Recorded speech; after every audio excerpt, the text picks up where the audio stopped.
देखिए आज का जो टॉपिक है that is the first step in respiration, that is the glycolysis. Respiration in plants के लास्ट टाइम हमने लास्ट लेक्चर में इंट्रोडक्शन कर ली थी। आज इस टॉपिक के बारे में हम बात कर रहे हैं, that is the first step in respiration. चाहे एरोबिक की बात करेंगे चाहे हम एनारोबिक की बात करें, that one can be called as glycolysis. तो ग्लाइकोलाइसिस के बारे में कुछ इंपॉर्टेंट अगर हम बात कर लें तो साइट अगर हम बात करें where is glycolysis going to take place, तो it is going to take place in the cytoplasm. Site कहां पे आ गई? In the cytoplasm. अगर टाइप की बात की जाए तो टाइप में हमारे पास क्या आएगा? It is of anaerobic type of respiration. यहाँ पे क्या होगा? ऑक्सीजन यूटिलाइज नहीं होगी, in absence of oxygen, that's why it is common for both aerobic as well as anaerobic respiration. Also, third point, it is also known as EMP pathway. इसे EMP pathway भी कहा जाता है। अब EMP pathway क्यों कहा जा रहा है? बिकॉज तीन साइंटिस्ट के नाम पर इसे EMP pathway कहा जाता है, Embden, Meyerhof and P for Parnas. तीन साइंटिस्ट हमारे पास है जिन्होंने मिलके फर्स्ट स्टेप ऑफ रेस्पिरेशन को डिस्कवर किया था, दैट्स व्हाई इसे EMP पाथवे भी कहा जाता है। तो let's start the various steps that involve in the process of glycolysis. तो ग्लाइकोलाइसिस के बारे में पहली तीन इंपॉर्टेंट चीजें, site is cytoplasm, type is anaerobic and also known as EMP path. So glycolysis की अगर हम बात करें तो इसमें ग्लूकोज की ब्रेकडाउन होगी। Glucose which is a 6 carbon molecule और एंड प्रोडक्ट जो हमारे पास मिलेगा इसमें that will be the two molecules of pyruvate। Pyruvic acid के दो मॉलिक्यूल्स हमारे पास एंड प्रोडक्ट के तौर पे मिलते। तो ग्लाइकोलाइसिस जो है basically 10 step process. Total glycolysis जो है वो कंप्लीट होता है इन 10 स्टेप्स, और जो फर्स्ट हाफ हमारे पास रहता है ग्लाइकोलाइसिस का, उस फर्स्ट हाफ में ATP यूज होगा। क्या यूज होगा? ATP। और सेकंड हाफ में हमारे पास ATP बनेगा। ठीक है, फर्स्ट हाफ जो होता है वो ATP यूज हो रहा होगा और सेकंड हाफ जो होगा वो ATP बनने का प्रोसेस होगा। अभी हम देखते हैं किस तरह से प्रोसेस रहेगा, लेकिन उससे पहले ये इंपॉर्टेंट चीजें आपने याद रखनी कि ग्लाइकोलाइसिस जो है वो 10 स्टेप्स में कंप्लीट होगा और बहुत सारे एंजाइम्स यहाँ पे इन्वॉल्व रहेंगे। तो सबसे पहले जो हमारे पास ग्लूकोज है, it is going to convert into glucose 6 phosphate. अब यहाँ पे आप देखो क्या ऐड हो रहा है? एक फॉस्फेट ग्रुप ऐड हो रहा है। ठीक है, ग्लूकोज के अंदर क्या ऐड हो रहा है? फॉस्फेट ग्रुप ऐड हो रहा है इन presence of enzyme phosphorylase. Enzyme कौन सा यूज होगा? फॉस्फोराइलेज। एंजाइम नाम क्या रखिएगा? फॉस्फोराइलेज एंजाइम की प्रेजेंस में ग्लूकोज जो है वो कन्वर्ट होगा इनटू ग्लूकोज 6 फॉस्फेट। अब फॉस्फेट दैट मींस यहाँ पे फॉस्फोराइलेशन हो रही है, फॉस्फेट ग्रुप ऐड हो रहा है। और फॉस्फेट ग्रुप कैसे ऐड होता है बेटा? जब ATP जो है वो कन्वर्ट होगा into ADP plus inorganic phosphate. तो जो इनऑर्गेनिक फॉस्फेट रिलीज होगा वो यहाँ पे ग्लूकोज के साथ में ऐड। पहला स्टेप क्लियर हुआ? पहला स्टेप कौन सा है? फॉस्फोराइलेशन। दूसरा स्टेप क्या आएगा हमारे पास? सेकंड स्टेप, इसकी आइसोमेरेज फॉर्म बनेगी। Glucose is going to convert into fructose 6 phosphate. Simply हमारे पास इसमें कन्वर्ट होगा फ्रक्टोज 6 फॉस्फेट में हमारे पास इसकी कन्वर्जन देखने को मिलेगी। और एंजाइम जो ग्लूकोज को फ्रक्टोज में कन्वर्ट कर रहा है that is called as isomerase enzyme. Enzyme कौन सा यूज होगा बेटा? आइसोमेरेज एंजाइम यूज यहां। नाउ फ्रक्टोज 6 फॉस्फेट जो है अगेन यहाँ पे एक बार फिर से फॉस्फोराइलेशन वाला स्टेप होगा, मतलब फॉस्फेट ग्रुप फिर से यहाँ पे ऐड होगा और एंजाइम सेम हमारे पास यूज होगा। एंजाइम कौन सा यूज होगा फॉस्फोराइलेशन के लिए? That will be called as phosphorylase. और जब एक फॉस्फेट ग्रुप और हमारे पास बनेगा तो क्या बनेगा? Fructose 1,6 by phosphate. 1,6 by phosphate किसकी यूटिलाइजेशन की वजह से? एटीपी की यूटिलाइजेशन की वजह से। एटीपी जब एडीपी में कन्वर्ट होगा तो हमारे पास फ्रक्टोज 6 फास्फेट से फ्रक्टोज 1,6 बाइफॉस्फेट बनेगा। Is it clear?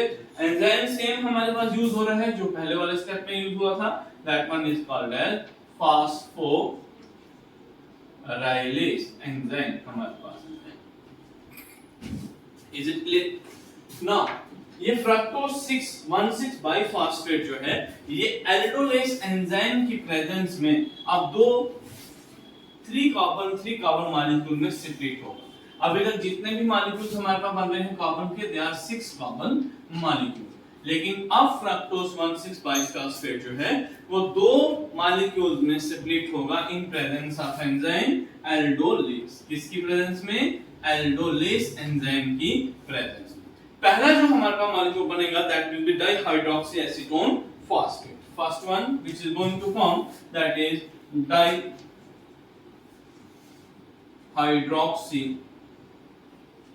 Acetone phosphate, जो कि हमारे पास एक 3 कार्बन मॉलिक्यूल रहेगा।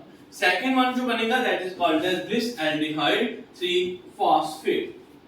ग्लिसरल्डिहाइड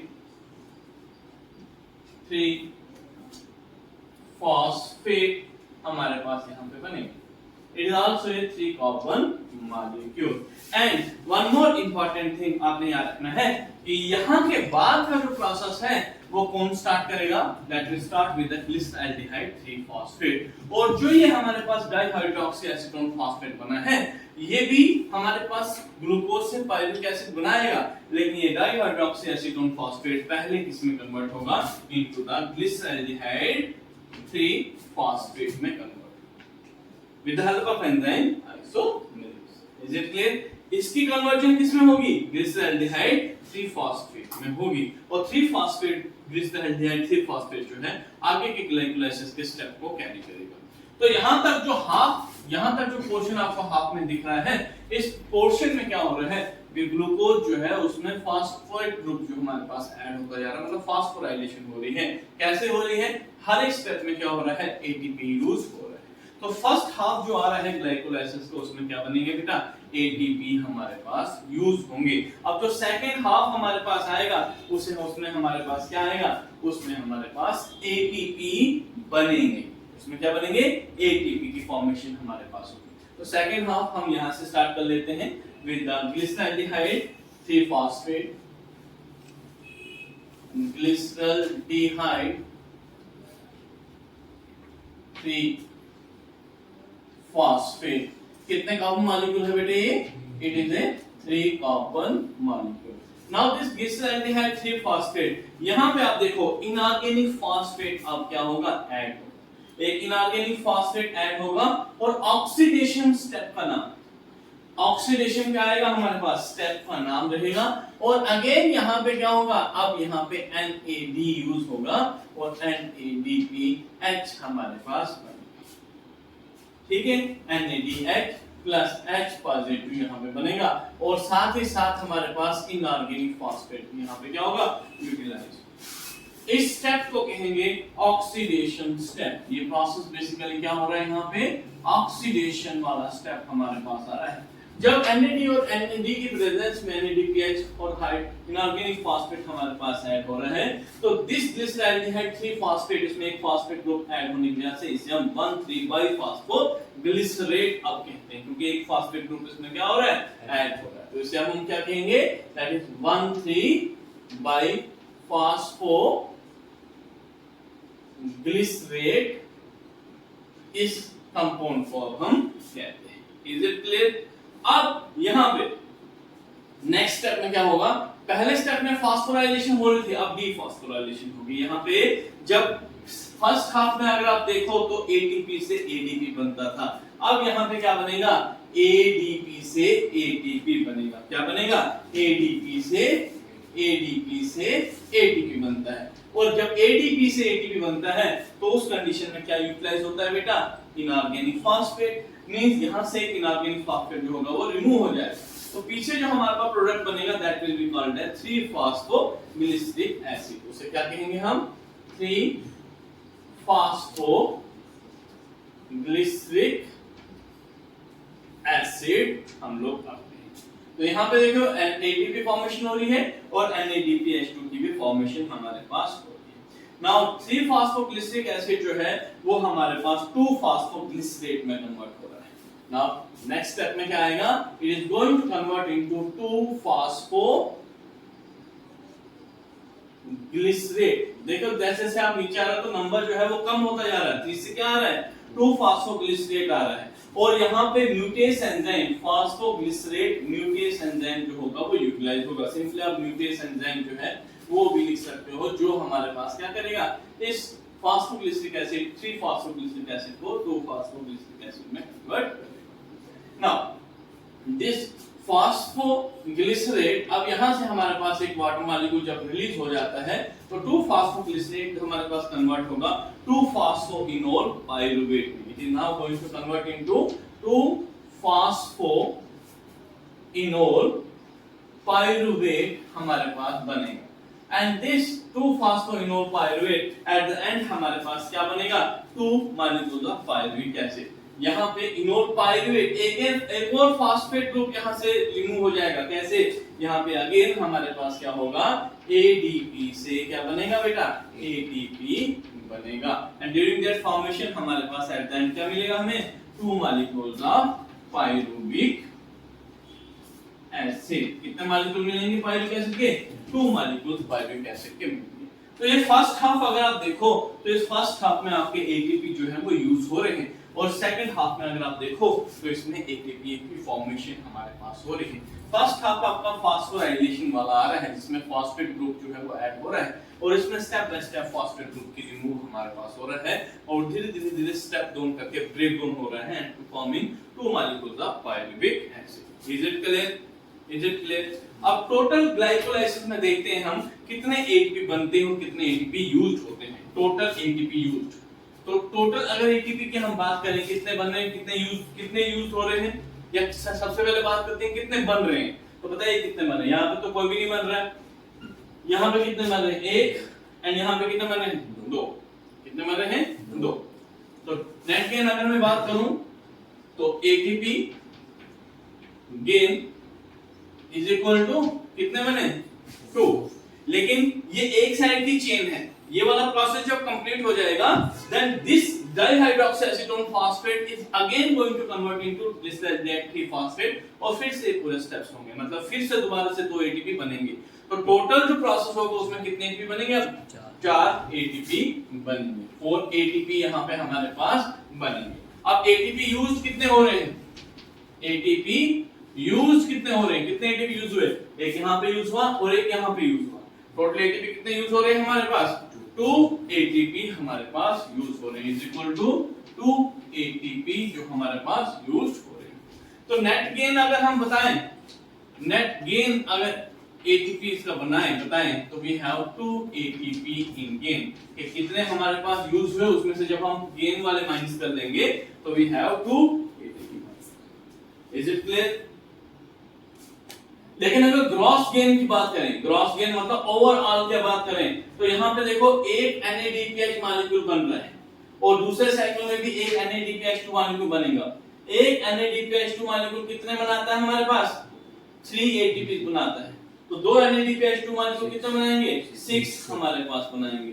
तो 6 अगर हमारे पास ATP और बन रहे हैं, 6 ATP और बन रहे हैं, कौन बना रहा है यहाँ पे, NADPH2 बना रहा है, इंटू 2 इसलिए लिख रहा हूं क्योंकि 2 बार ये NADPH2 बनेगा।